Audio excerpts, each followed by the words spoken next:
Hello, welcome to another Ask Your Mentor Anything Live. Today we have with us Anne-Sophie De Clercq. Hello, Anne-Sophie, how are you? Hi, all good, and you?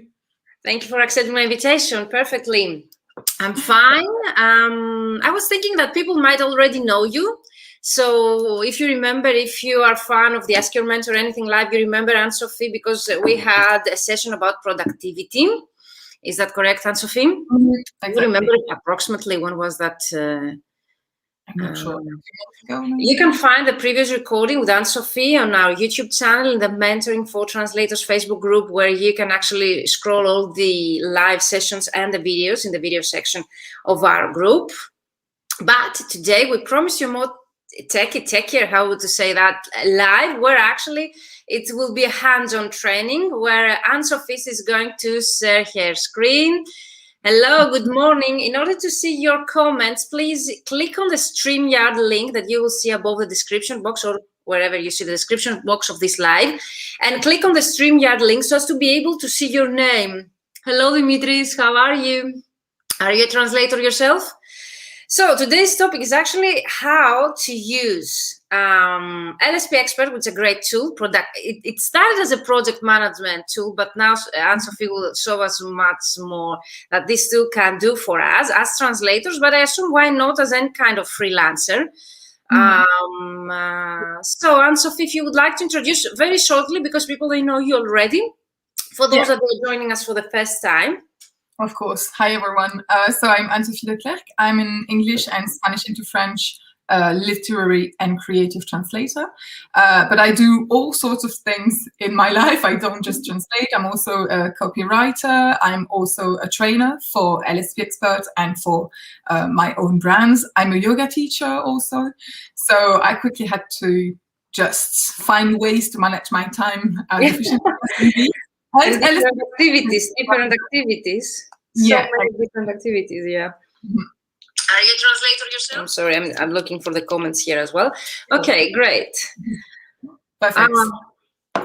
Okay. Yeah, today I'm just going to show you basically, if you remember, last time we chat, we talked about productivity, which is, for me, this is what I define as the art of making the best of your resources.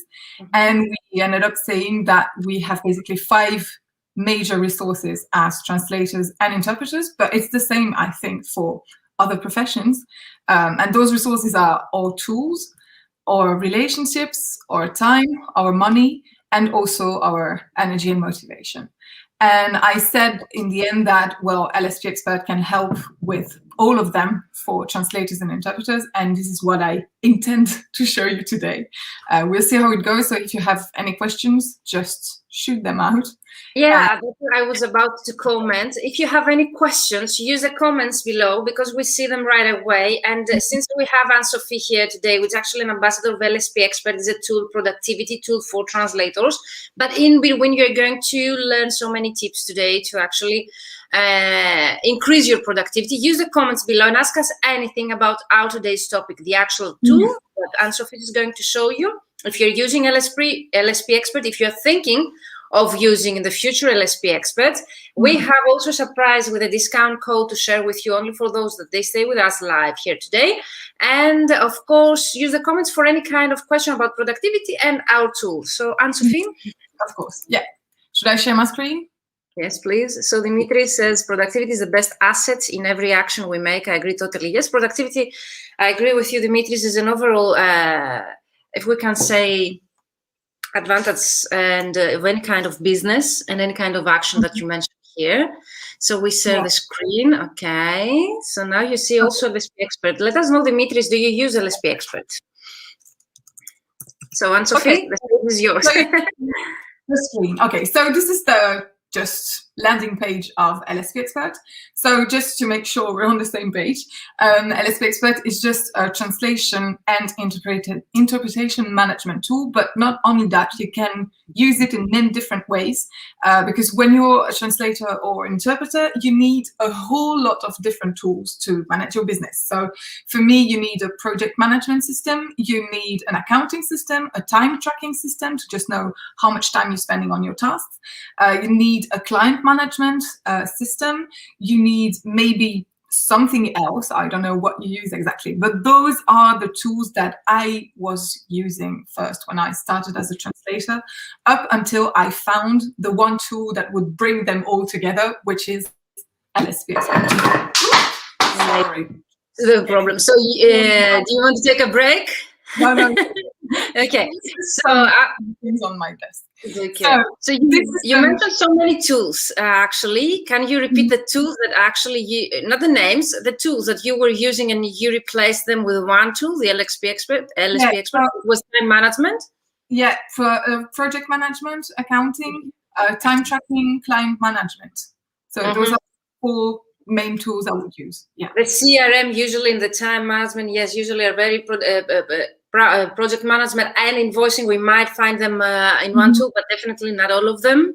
Yeah, so and actually that it can be quite quickly very complicated for translators and interpreters, because if you are using 4 different tools for that, how can you integrate all the information you have? You might lose some information somewhere, get a bit more information in another tool, and not just finding your way around all of those, because each and every time you need to work with another tool, you need to learn how to work with it. You need to just make sure that you're ready using it, and that you're using it in the most efficient way to make sure that everything is integrated. Exactly. And I think that it's what we miss, all of us. Like, we don't use it in the most efficient way. And this is why I would love to have you here to show us. Maybe we've been using the tool, but we don't know all these hacks that you're going to share with us. Exactly. So the idea here is that LSP.expert has been created by a translator, Caroline, and her husband, who's a programmer, Cédric, and they created together the tool that she couldn't find to manage her translation business. And this is the reason why, for me, it's the only tool right now that is so simple to use and so complete at the same time. So you have anything you need to manage your translation or interpretation business, but at the same time, it's quite easy to get your hands on. Okay, so maybe I want to show you first. So I told you that the first resource we have to use wisely is our tools. And I need to say something, because I always keep it a bit personal. I have asked Caroline to be here with us because I think that it would be very interesting for translators to be here live. But let's see. They're a bit not that. Yeah, they don't go a lot of live. But we would love to see also the story, okay, from her eyes and her point of aspect. It would be really nice just to know how people get. Yeah, because I think it's so innovative what they have created. I think that there is no tool as competitor right now for LSP.expert, at least what I know. So definitely, yes, that would be very interesting. So hello, Ramona. Hello, Rosa. Dimitri says, I'm not a translator. I work in insurance industry. This CRM has uses it to my field. So we have one question that they are not translators. Could they use this tool as well? You could. It really depends on what you do. But for example, I use also LSP.expert for my copywriting business, for my yoga business. So I think you can use it for a lot of different businesses if you're a freelancer or if you have like a small agency or a small team. Yeah. So Dimitris, you can use the trial version if you wish, just to see if it works for you or not, and definitely let us know. And of course, if you wish the discount, contact me directly and we will share with you the details. Yeah, of course. All right, so maybe I'll just show you the basic layout of the software. So it's in the cloud, so that we can make sure that you never lose your data, that everything is up to date all the time, and then you can access the software anywhere you are. Okay. So this is what you see when you open your account. So you can see that you have different tabs. The first one is for your jobs. You have a whole list of all your jobs in progress, jobs that have been invoiced, jobs that you have just created and not started working on right now, and jobs that could be on hold. And you can see that you have all the details about each and every job you have in your list. So the name of the task, you have the service you're providing, the quantity, the volume, the client to whom you're just giving your translation or your interpretation assignment, the due date. You also have the amount that you're going to get in your pocket in the end. And you can also decide to outsource your jobs. So you have an information here about to whom you have outsourced your job, if your supplier is done or not, and which is the due date for their job, okay? So this is the main tab, and in this tab you can just quite easily create a job. It would be for a project. The job would be a project, for example. Yeah. So if you have a big project, you can create several jobs that you're going to group into a group. In fact, that would be a project. So let's say, for example, I have I don't know, a translation number 1 for my client number 1. It's an English into French translation. And if you don't have the service yet, you can just click on the little cross right here. And automatically LSP.expert will remember that you provide this service. So the next time you want to create a job, this service will have been added to your list. And that's the same for the client, for the project manager, for the unit, etc. Okay. Did I get it right? If we have several documents for the same client, can we create one job? Is that correct? Yes, you can create one job with several documents, but what I would do is create several jobs and then group them into a project. That it would be really useful if you can show us.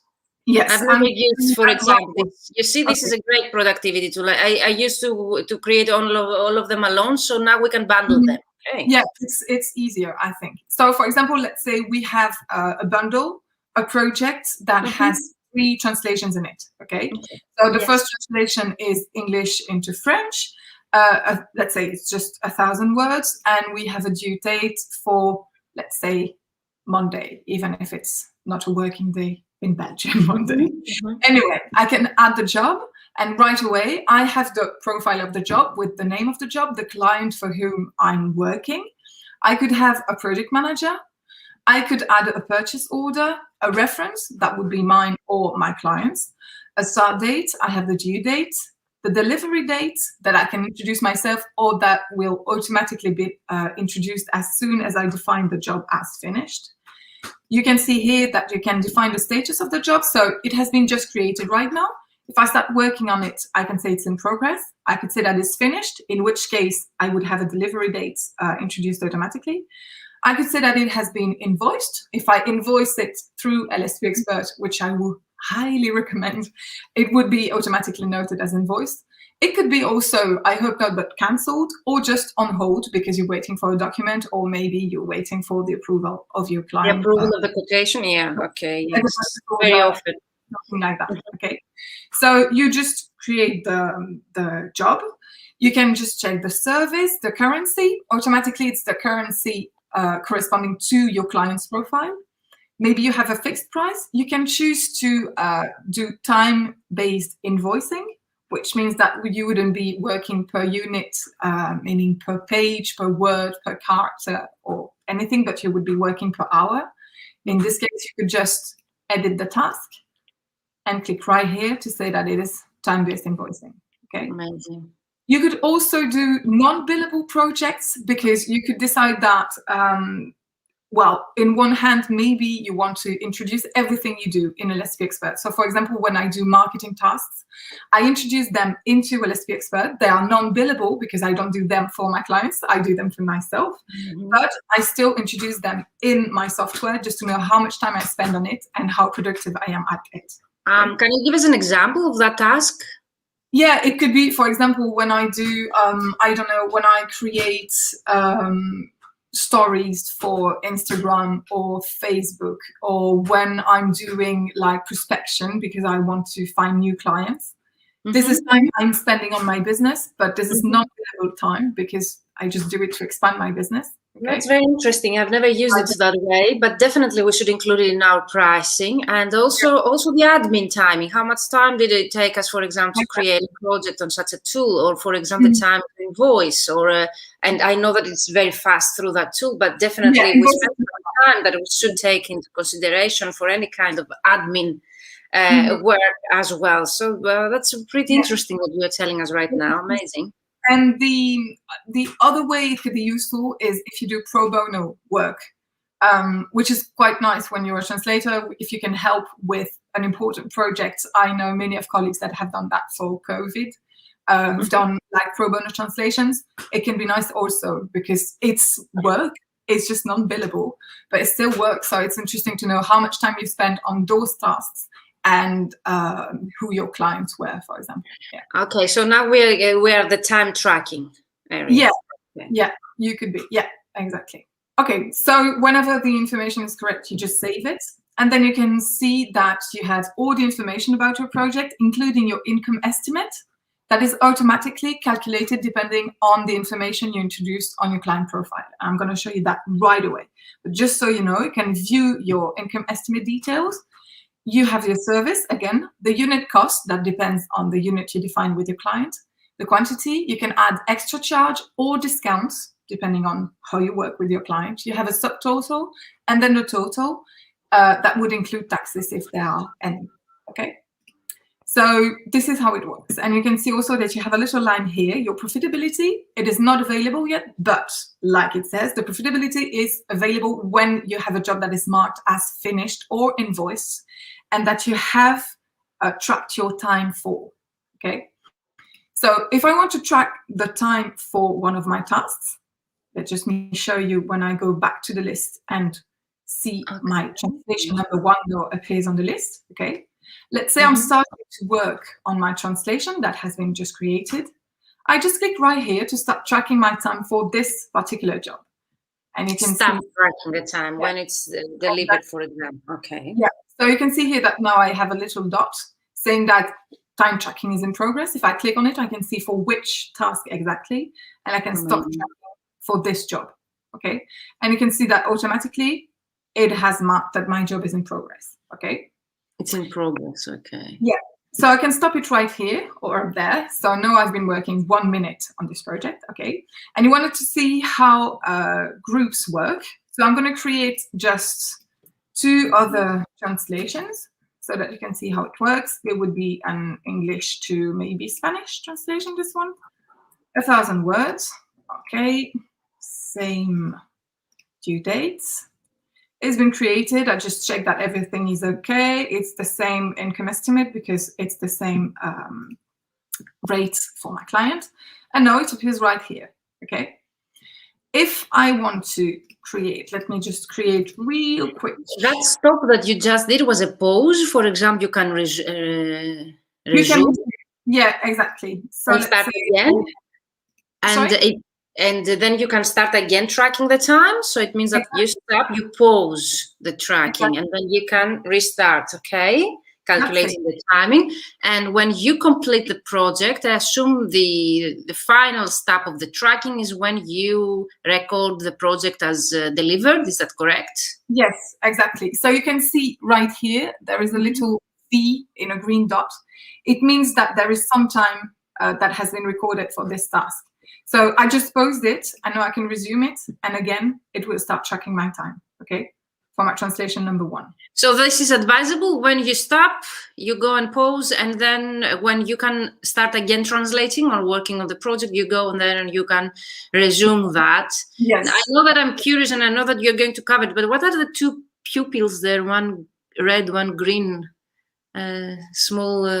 Is it here? Here? Yeah, I've never seen that. This is when you outsource? Yeah, this is part of the information I'm going to give with groups. Because if you have, for example, let's say translation number 1, 2, and 3 are part of just one big project for the same client, what I can do is group them. So I just click on the line, drop it on the other one, and then it asks me if I want to create a new group of tasks. I could also create a dependency, meaning that, for example, when I have translation and then revision and then, I don't know, a quality assessment, okay? Okay, it's the same file, but there are different tasks. But I have a dependency, so the translation needs to be done before the revision is done, and this has to be completely finished with before I do the QA. Well, you have different deadlines, and most probably you have also different rate for each task. So also you can outsource. So maybe the proofreading might be assigned to someone else. So great too, amazing. Yes, it can be, exactly. So now you can see that translation number 1 and translation number 2 are part of the same group, a group that is defined here by this little dot of color. So if I go back into my task list, my jobs list, I can see that I have, translation number 1 and number 2 that are part of the same group. If I want to add translation number 3, I just Yes, add job to the group. And now that's it. I have my 3 translations. You just drag and drop, because this is not very clear from what we see here. Drag and drop, okay, because it's not very visible for us. So drag and drop to the project or the job you would like it to be incorporated. And we have some questions. I don't know if you see them, if you would like to take them at the end. Not yet.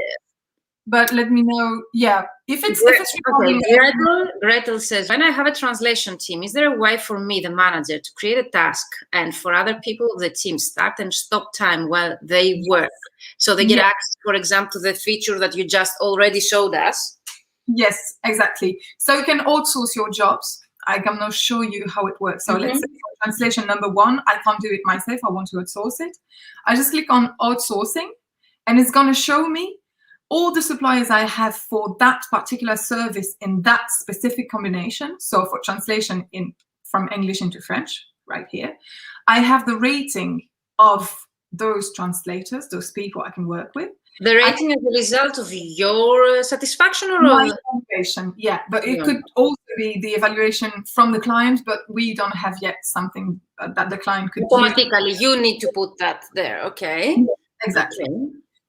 So I have the rating. I know how many times my supplier has worked for that particular client. I know if they are available or not. And I can also see the amount I'm going to have to pay them and the margin I'm going to make. Okay? Amazing. So what if you don't have the collaborator, the supplier, for example? If you don't have them yet, you can just add a supplier. Okay. Pretty simple. Supplier, yeah, super simple. And again, whenever you introduce information, the software will remember. It will be implemented in the software for forever. Okay, so you add it from the job, but it's actually added in the list of suppliers at the same time. It's added automatically, yeah. And this gives me an opportunity to show you the supplier profile. So I created my supplier number 5, okay? And I outsourced the job to that person. So if I want to go to see who is that supplier number 5, you can see that it's my image here. It's my picture because I introduced my own email that has an image attached to it. And LSP will find it automatically, which I find quite nice as a user. And I have the profile of my supplier. So I can have here the list of all the services that this person provides. So I can just add a service. For example, I do English to French revision, and usually my rate will be 75 euros per hour. Okay, I add it. If I offer another service, English to French translation, for me is like minimum 60 cents per word. I add it, and this is into my list. Okay. And those are from your suppliers, though. So you have also your clients list, your suppliers list. Exactly. So everything is in the people tab. People, okay. Yeah. So I have a list of all my clients. So let's see, for example, number 1. Can I ask you, Anne-Sophie, when you create a job and you have the client, is the client added here as well, as we did with the suppliers? So it works both directions. So either you go to the people tab and you create the client, and then you go and create the job project, or you go to the job starting from the code that you want to extract to send to your client as a PDF or directly through this platform. And then you add the client in the job, and directly is also integrated in the client's list. Okay, amazing. Exactly. And so it works both ways. And that's the idea, is that when you're a translator, every translator has different ways of working. So some people would rather create the jobs first. Some people would rather create a client profile first. So depending on how you work, you will just find what you are looking for in LSP.expert, which I find quite nice. So let's go back to the client profile. Did we answer Gretel's question about the time management? So you add the supplier, and the supplier, by adding them in the project, do they have access to your LSP.expert and they click on tracking? No, they don't. So when you outsource a job, the thing is that if you have the premium version of LSP.expert, you have access to what we call the supplier portal. When you click and open the supplier portal, you create, in fact, a unique URL for your project, the part of the project that you are outsourcing to your supplier. And your supplier has access to it and it doesn't matter if he or she uses LSP.expert or not. Okay, so how maybe do they get access? You send them a link? Do you send them a link? Okay. Yeah, exactly. So let me just maybe share this part of the screen with you. I'm gonna stop sharing the other parts of my screen so that you can see. So Gretel, let us know if we are answering your question. Okay, so this is what the supplier will see. Hello, supplier 5. Okay, job details, and they click on the green button and they get access to the project. Yeah, and they can have access to all the pricing details, whether you choose to show them or not. They can have access also to files. You can upload files. So, for example, if you have, I don't know, a glossary, if you have a reference, you have an order document that could be a reference for that particular translation, you can add it to LSP.expert and give access to your supplier to it. Okay, and from this platform, so just using the unique link, your supplier can just accept the job or not, and can also say when he or she is done with the job. And if I click right here, you can see that I'm about to close a job and I want to enter any comment right here. Comments. Close my job, okay? But if I had wanted to upload documents, I should have shown you before. The deliverables? You mean the deliverables? The deliverables you have right here when the job is not closed yet. You have a button saying that you want to upload documents. And you can so the only thing that they don't have access is the time tracking, is that correct? So you cannot have, okay, so this is a good suggestion, Caroline. So Gretel, this is, sorry, Anne? No, go ahead. I was about to say to Gretel, that's a great tool if you want to outsource. You have everything there inside. You actually have their prices, their list, their details in one place. You can actually outsource the project right away through the platform. Your suppliers, they don't need to have this platform to get access. There is a comments area, the upload area. But the time tracking is something that they should deliver on their own, unless they're using, I don't know, Trados, or if they're using any other tool where you can have access to the time tracking. Maybe they do use that, but anyway, they would have to communicate them to you. Except if they are, for example, if you're a small agency and you work with several people who work for you and with you, you could have your team using LSP.expert. In which case, you would attribute the jobs to one person in your team. That's what you can see right here. So the project manager for this particular job is LSP.expert, which is the person here, but I could have someone else. And this person can track her or his own time working on the job. So, for example, whenever you have outsourced something, and let's say right here, the outsourcing is ready for review, okay? I can start myself tracking my time, knowing that it's for reviewing, okay?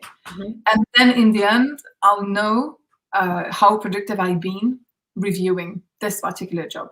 Okay? But if you can do it with a team, I think Gretel, she has a time tracking. If she has a team and she can work with her team, all of them, they have LSP, is that correct? Yes. So Gretel, there is an option for you if you use a specific team, because Gretel says I have a translation team. So if you have a specific team that you collaborate with, and if all of you have LSP.expert, is that correct? Because I don't know very well, I haven't used it for that purpose. You could take an LSP.expert subscription for your team. So there will be one LSP.expert subscription. Okay. And what packets do you use? The premium? So you buy LSP and you assign to your team members an LSP subscription. Is that correct? Yes, exactly. And how many team members you can give them access? Sorry? There's no limit for now. Amazing. So maybe just let me show you the pricing, because I never know myself. And also for Gretel, I think this is the answer. So Gretel, yes, you can use it for your own team that way. If you're going for the premium one, okay. Yes, exactly. Because with the premium one, you pay 30 euros a month. And if you want to add an unlimited number of users, you just add 15 euros a month. So for 45 euros, VAT excluded, you would have a complete management tool for your whole team with all the features. For all the outsourcing, you could use completely the supplier evaluation system. You could use the time tracking outsourcing portal. Yeah, and time tracking is available to whichever subscription. Yeah, definitely. So, for example, myself, as a translator, I use the freelancer version because I don't need to outsource that much. And really, it has everything I need, which means I can introduce as many jobs as I want, work for as many clients as I want, unlimited invoices and everything. So for me, it's just the perfect tool right now. Yeah, but I know that for people who have a more developed business and who need to outsource, Freelancer Plus is really good. And whenever you're working as a team, even a small team, even for 2 people, I would totally recommend Premium because it's really the best when you have to outsource a lot and you need to use also get too much. Can I ask one question again? So you have a team, you assigned on the subscription, is that correct? It means that only one person pays? Yes. Okay. One person pays, they assign the subscriptions to the other members. The other members of the team, do they have full access to the projects, or you can give them access to specific projects and features of the tool? You can give them access to specific features and parts of the tool. You just have to go into the settings and manage your users. So you have your team, you can add a user. For example, for the demonstration purpose here, I have a premium account. So I can just add a user. It could be anyone I want you to be, let's say, okay? I just add the email. Let's choose one I haven't worked with right now. Maybe this one. Oh, that's my email address. Well, it doesn't matter, but you just add this person, and then you can define the role of each and every person you add right here. And to define the roles, you can have, for example, an administrator, a project manager. You could have someone that is just a translator in your team, in which case you could decide that, for example, that person has access to jobs, but not to clients, not to suppliers, maybe not to quotes and invoices, because this would be the job of the project manager. Not, of course, the expenses, nor the purchases. Maybe the general settings to set their view, not the document and email configuration. Master data, no. Integrations could be nice to integrate with, for example, Gmail or Outlook.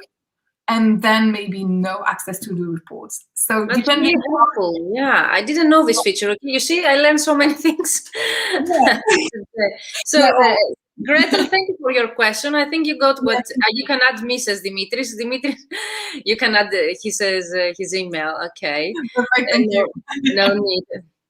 But thank you, Dimitris. Thank you for your support. So, Gretel, I think you got your answer. So you go for the premium version, you add your team members, and you go to the settings to change their roles in the program. And actually, you can also have access to the time tracking, since they are translators or suppliers at the same time. The users can be suppliers at the same time. Is that correct? Yes, exactly. Yeah. Okay, thank you so much. That was a great opportunity to learn things. Thank you, Gretel, for your question. And I hope that that was helpful for you as well. I found it really interesting. So let's go back, because you had a flow and we interrupted you. No, that's okay. It's really okay. I'm always glad to take questions, because it's the best way to share things, in fact. So, okay, so I showed you how the groups work, basically. And you can see right here that you can see a list of jobs. But you can also see a list of groups, which would be better for project managers, maybe, because this way you know that, for example, for, I don't know, this particular project, I have translation number 1 that is already in progress, translation number 2 that has been created, but that's it, and translation number 3 that has been only created. How do you distinguish the difference between one simple job and a bundle of jobs that is a group? Is there a sign or something in the previous page that you... Yes. So if you go into the list, you can see right here that this marks a group. So okay, you need this. Okay, more dot.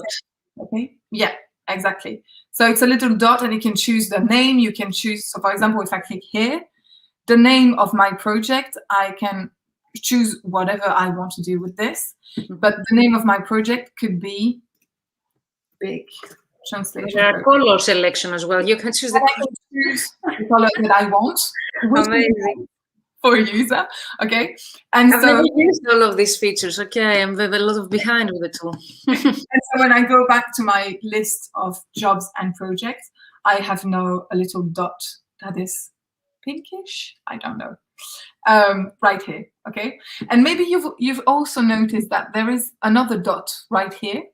Mm-hmm. This is marking the progression of your jobs. So if I start working on translation number 3, okay, and mark it as in progress, you can see that now there is a little green dot. If I click on it, I can just say to the computer that I'm 50% done with this. So just at one glance, I can see where I am with each and every job, which is quite useful also. Okay, now I have another question. I know that you can integrate Trados, is that correct? So yes. You can calculate through Trados the repetitions and so on in terms of coding and the invoicing. Does this actually takes the progress mark through Trados? Like if Trados, because Trados measures that. No, because it says on Trados 21%, okay, progress. Mm-hmm. So you get your progress on your CAT tool, but this is not connected here as well. So you need to go there manually to do that? Yes, exactly. The only connection you would have with Trados is regarding matches. So maybe I'm going to show you right here. So I have a job that is called something else, okay? I have 12,400 but anyway. And I could just edit the matches, okay? I could edit the matches manually or introduce them from a CAT tool analysis, which would mean that I would go into Trados, for example, beforehand, launch the analysis of my file, then extract it, and then I would upload it here. Okay. And what type of files does this accept? I can't remember the name of it, but basically it's the files of the tools. So analysis files of MemoQ, of Trados. Of other CAT tools as well. Okay, amazing. Yeah. Quite a few. So WordFast as well. Do you remember WordFast? I'm not sure, but I think so. Because the questions have just come out.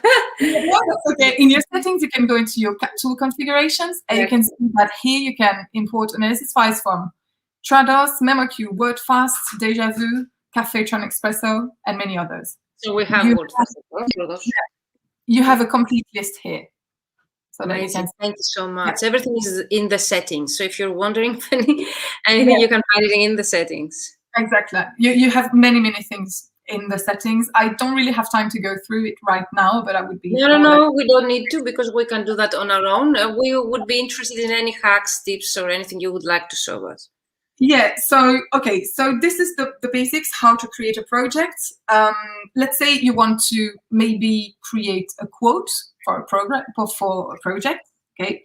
Super simple, create a quote. You click on it, you have all the details of your quote, and you can just create your quote, generate a PDF, or send it by email, which is super simple. And that's exactly the same for invoices. If you are on your job or in any kind of job, the really nice thing for me is that you can batch your invoicing with LSP. Okay. So let's say, for example, I want to invoice, let's say this one is finished. Okay, I'm done with it. Let's say my translation number 1 is finished also, translation number 2 also. Doing it manually, but I could just click on several jobs and define them as finished, okay? Okay, so all those jobs are finished, okay? I have finished jobs for my client number 3 and my client number 1, okay? If I want to be quicker, I could do a search right here and choose that I want to see only the jobs that are finished, search, and then I have a list of only those jobs, okay? Let's say I want to invoice them. So I have jobs for client number 1, client number 2, and client number 3. Usually, in any kind of invoicing system, I would have to choose invoices and then create one invoice per job. What I can do here is just click on all the jobs I'm done with, click right here, and invoice selected jobs. And just in 2 seconds, I have created 3 different invoices for my 3 different clients, and I can check them out. Okay, so easy. super easy batching. But you need to have put first the information, so it's really worth it, at least at the beginning of the project, to put this information in, because then afterward you have everything ready. So it's like 5-10 minutes at the beginning to set up the project correctly, so as at the end to be able, just by clicking the way that Anne-Sophie showed us, to just download the. It's super easy. And again, you can send your invoices by email through LSP.expert, or just upload a PDF version. But if you know that there is something that is going wrong in one of your invoices, you just go to your accounting section. They're totally editable. Invoices, where you have a list of all your invoices. Let's say I want to change this one because I don't have here the address nor the VAT number of my client number 2, which is illegal, at least in the European Union. Yes. I could just edit the invoice details and add here the address of my client, the VAT number, okay? And maybe change the due dates or apply a discount. Super easy for European translators and interpreters. You can apply VAT reverse charge automatically, and it will add in the language of your client exactly the official sentence you have to add to your invoice. So the voice of your client, of the language of your client, sorry. LSP.expert, the software, is available in English and in French right now. But you can send your documents in the language of your client. How can you do that? You can see right here that you have a document configuration. Here I have a choice between English and French, because this is the way I just decided to create my invoices. But if you go into your settings, you can go into your documents and email configuration. And you can see that you can create a document and email configuration. What does it mean? I click here on English so that you can see what it is. It means that you can localize all the content, all the layouts of your quotes, of your invoices, of your emails, etc., just to make sure that everything is in the language of your client. So let's go to French so that you need to do that manually. So it means that the translation, you are in charge of what you are translating. So make sure that you translate the right words, the right meaning. But I assume that we are all of us translators, so it's simple information there to include. It's not automatically translated. And I remember that we used that because I had the issue with Greek clients. Myself, I'm a Greek. So I know from first hand that was one of my main concerns when we actually did the first training with you. And you showed me. So this is really, really helpful for all of you that you would like to speak the language to your clients, like either Spanish or whatever is the language of your clients, and you would like to send them the invoices in their languages. Yes. And the quotation as well. What other form? What you can localize? The invoice, the code? So, there is a translation for the headers for your invoices, for all the information about your services, the numbers. You can also just change the master data, so the units. For example, these are the units I have defined. So words, which is mot in French, characters, caractère, hours, that would be heure. And I can change it any way I want, whenever I want. All the services. If you don't localize them here, does it mean that they do not find them, or they use the English version? They use the English version. Yeah, exactly. I can localize. You can skip it if you don't use it. Does this means that you won't use it, so you can skip it? Yes, it's okay, you can.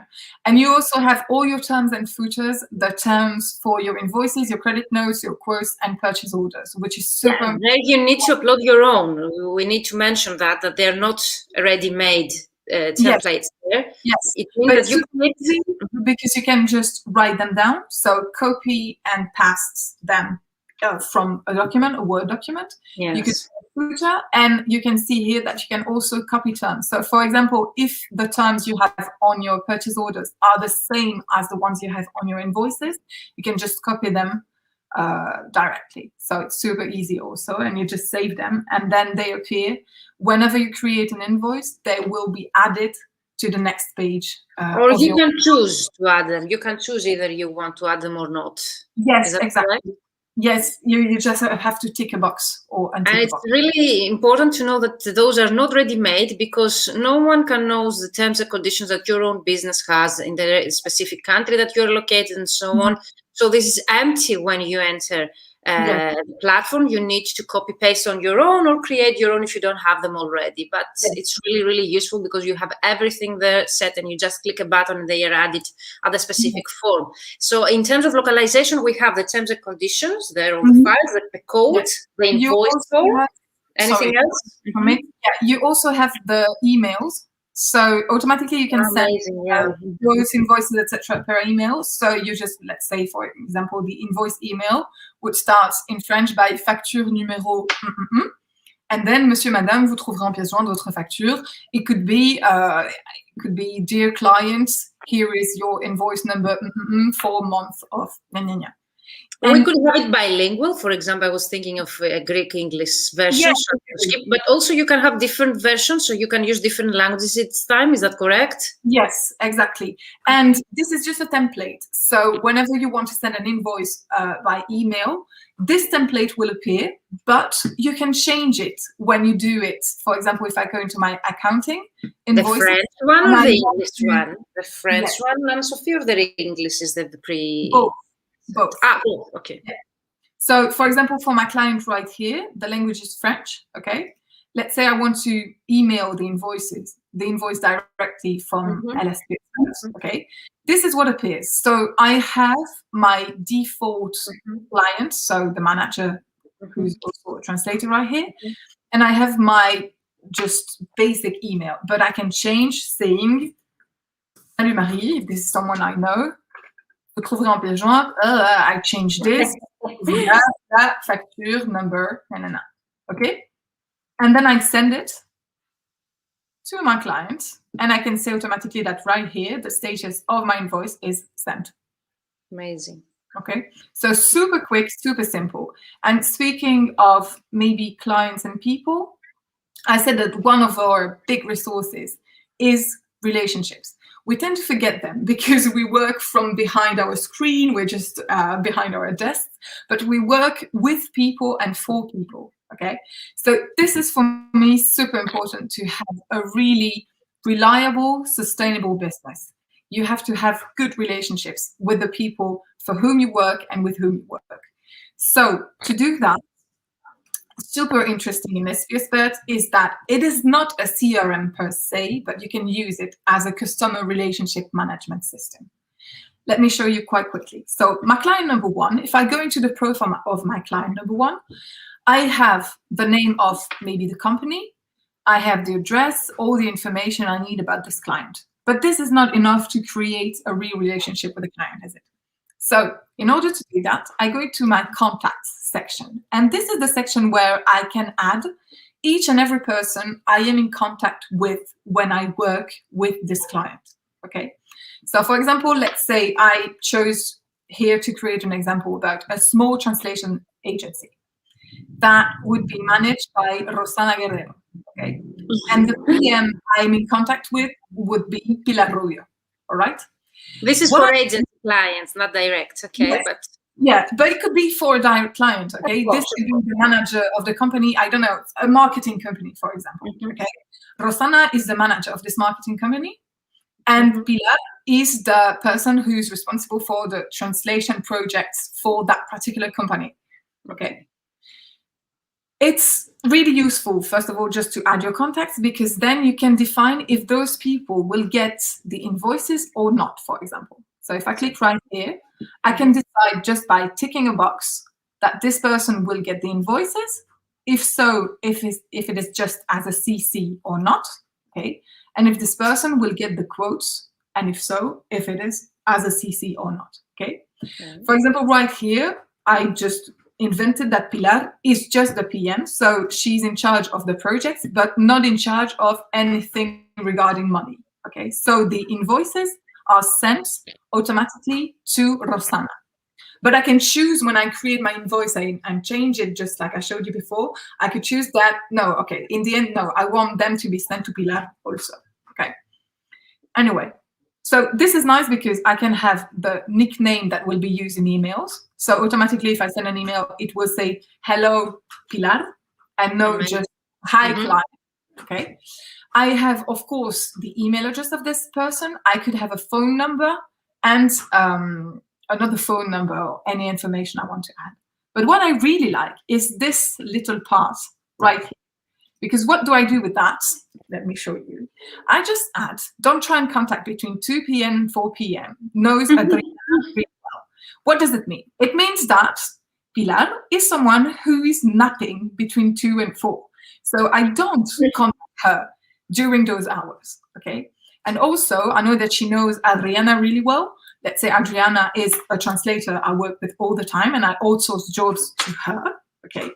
So this is good because then I have information about the connections between my clients, my suppliers, myself, their company, my company, and everything. And I have personal information also. For example, have you used this feature about excluding time set? Can you give us an example? So, for example, this one is more personal, but this is something you have to be really aware of the culture of the client you're working with. Okay, because this is something I would do with my Spanish clients, for example, because they're really about relationship and talking about your life. Okay, don't do that with maybe a German client that wouldn't be so open talking about her family. Okay, but right here, for example, Rosana Guerrero, who's the manager of the company, I know that she has 2 kids, that she speaks a bit of French, and that, I don't know, she loves hamsters. Okay, so what do I do? Okay, when I send her an email, I start saying, "Hi, Rosana, how are you?" Well, I send in Spanish because it would be better. So, ¿qué tal está Rosana? ¿Qué tal los niños? Okay, I'm asking about her kids. Yeah, the kids. It's a personal touch, and it's important. Yeah, really important. About the time that you mentioned, for example, that you exclude the time, specific time to send them, could be, for example, the night that you can use it, or in the US, you can exclude the time that in the US, for example, is evening and they're sleeping, something like that. Yes, and it's really nice because Sorry? Go ahead. Can you schedule as well? So, for example, I want to send to the US, but now it's evening there, so I just finished my project and I want them to be sent in the morning. No. Right now you can't. That I can exclude so as to get notified that now you cannot send because there it's evening? No, it's just that you will have a little dot with the information regarding your client. Okay, it's like having notes next to you. Please don't send because this is based in the US. Okay, so you get it. That's okay. Yes. Perfect. And it's really nice because when you work with your team with the same account, you could have notes that are only for yourself and notes that are for the team.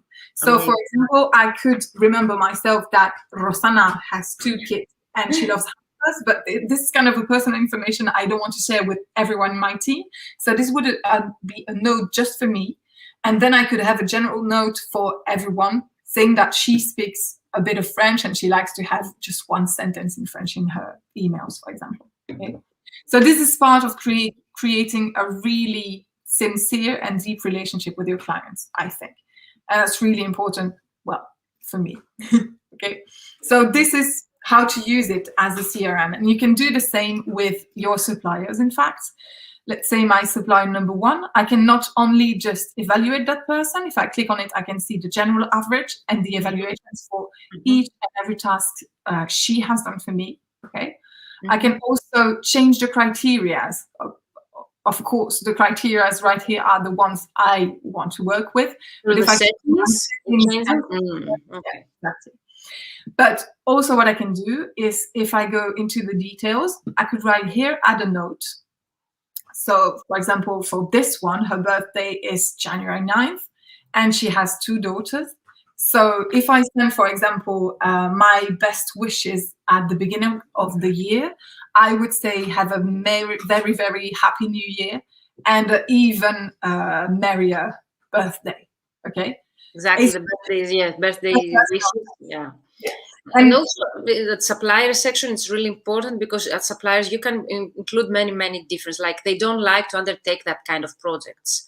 Yes, or exactly. they have a preference, or they're better at this. So even if you have, the overage of their work, you can actually have specific notes, and this is really important to have for a supplier. Very important. And you can also add in the list of services, you have all their rates, but you could also add matches. So for example, I know that that particular person, when she does English to French revision, it's not a good idea with revision. Let's do it with translation, okay? She gets 15 cents a word, but if I work with cat tool matches, And here I have defined 3 sections of matches, fuzzy, new, and perfect, but it could be any kind of matches you'd like to introduce. How many? You can add as many as you want? As many as you want, yeah. So if it is a perfect match, for example, it'll only be 0.7, okay? Then if it's a fuzzy, it'll be 0.10, like that. And then perfect will be, 15, okay? You put exactly the rate, you don't put a percentage usually that they send us? Yes, but you could have that. You just have to calculate it yourself, and if it is a different rate than the one she usually offers, you can just introduce it also. Because we have this problem that they send us on the percentages because the rates are not the same always per project or specialization. Yes. Very interesting. We are almost 1 hour live, and I don't know if you have shown us half of the things that you had in mind. I'm gonna just check if there is anything else I wanted to show you. So something that you think that's really important. We have some minutes. Yeah, it's just, for me, the best thing is the invoicing. It's just that for me it took like hours before, and now it's just a few seconds, so that is really nice.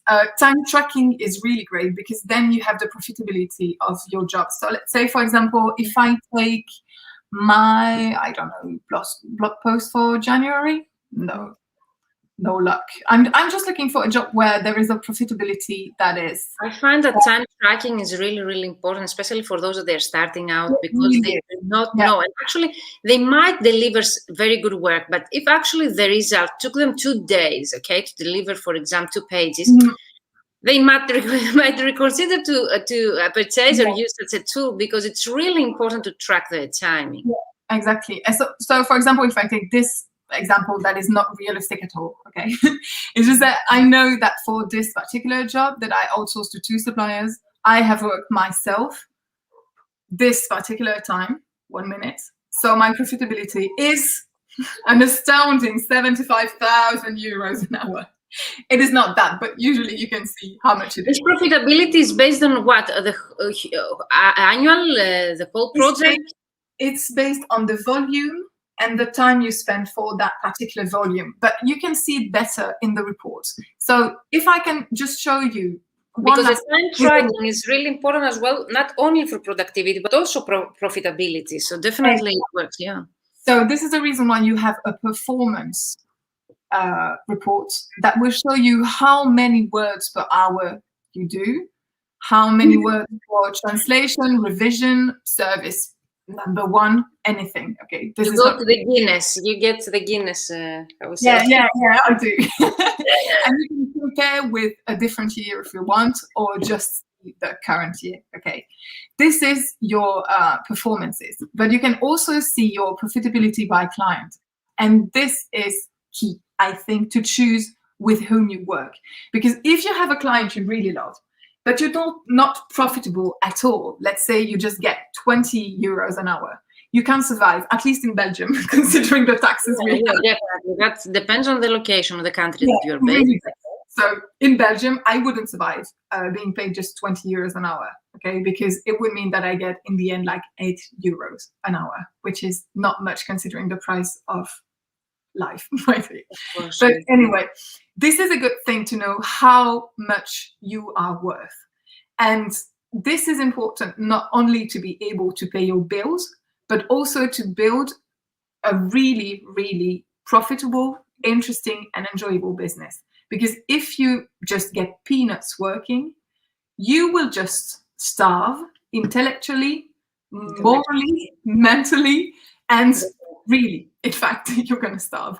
So it's important to be able to choose your clients. And in order to do that, this report is really key.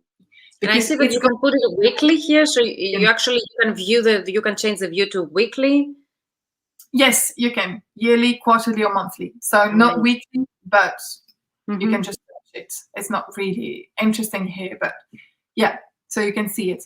And the other thing that could be interesting, just managing your business day to day, is the monthly sales report and the profit and loss. Because I didn't show you, but in your accounting section, you can add your invoices, but you can also have a list of expenses. Okay. So okay, now my head is blown. So we need one session only for invoicing and reports. So maybe you can come after 3 months or something. That's only for invoicing, or any time that you have any other feature that you would like to show us. Yes. It's definitely worth it, because invoicing is such a huge part of our admin, and it's really important. And the fact that this tool is so valuable to provide you reports like monthly sales or a profit and loss, you cannot find elsewhere. I think it's worth it to have a session only for the money part of this tool, how you can manage your profits, losses, and sales through one specific tool. It has so many different features that we will get so many different questions. But definitely I found it really helpful that we already managed in 1 hour, having Anne-Sophie here to show you how to create jobs, how to bundle jobs into specific projects, the time tracking tool, the invoicing tool, how to invoice per month, for example, the clients and suppliers list, how to use the premium version to outsource, to create a supplier portal, to have a team actually that you can outsource your projects, and actually they can use the time tracking. So yes, if you have a team and if you want to see how much time they spend, so you can use this feature. And of course, how to calculate with Trados matches, and also to having the suppliers form their matches and their payment terms and so on. The localization feature of this tool, that actually you can send any kind of information to your clients through this platform in their own language. Yes. Let me know if we forget anything else that we mentioned. I think that's it. Go back and watch the recording if you missed it, or if you actually wanted to go slower, take your time, go back, and you can pause any kind or any time of this video to check again the features and how Anne-Sophie did it, because it's really simple, how to bundle the jobs, how to localize, where to find the terms and condition, invoicing, quotation forms, and so on. Go back and watch the recording. You can find it in the Mentoring for Translators group, okay, on my YouTube channel, my Facebook public page, my LinkedIn profile. And thank you, all of you, that you've been here live with us, Dimitris, Rosa, Getrel, and actually Getrel just mentioned that she's going to use this tool, so she would like to give it a try. So if you're ready to actually use the tool, let us know. I've just said in the comments this affiliation link, but you get 15% as a discount as well. So yes, Gretel, she says, yes, thank you, I'm going to explore this tool, and I think it will be extremely useful for me. So you're welcome, Gretel, and thank you for your question. And if you have any further question, just send me an email or contact me through Facebook. Yeah, definitely. So Anne-Sophie is a member of our Mentoring for Translators group. So right now she's going to follow up with you in the comments, and you will find her details. So Anne-Sophie, you can share your details and send me to share them in our group. So where people, they can find you as well and contact you directly, but also you can use the link I said in the comments with the actual code, and it's valid until, I forgot to mention that, valid until June 3rd. Okay. So thank you so much, Anne-Sophie. Such a pleasure. I wish we had more time, but okay, we keep it in our calendar. Anytime you have something new to share with us about the tool, or if you would like to have one session for invoicing and the sales tools of this platform, we can schedule it. Thank you all of you who joined us today. Catherine from Canada, thank you for being here. Ramona, Rosa, Gretel, and all of you that you didn't introduce yourselves in the comments. So see you next Friday. Bye-bye for now, and have a great weekend. Thank you, Anne-Sophie. Thank you very much. You stay here with me.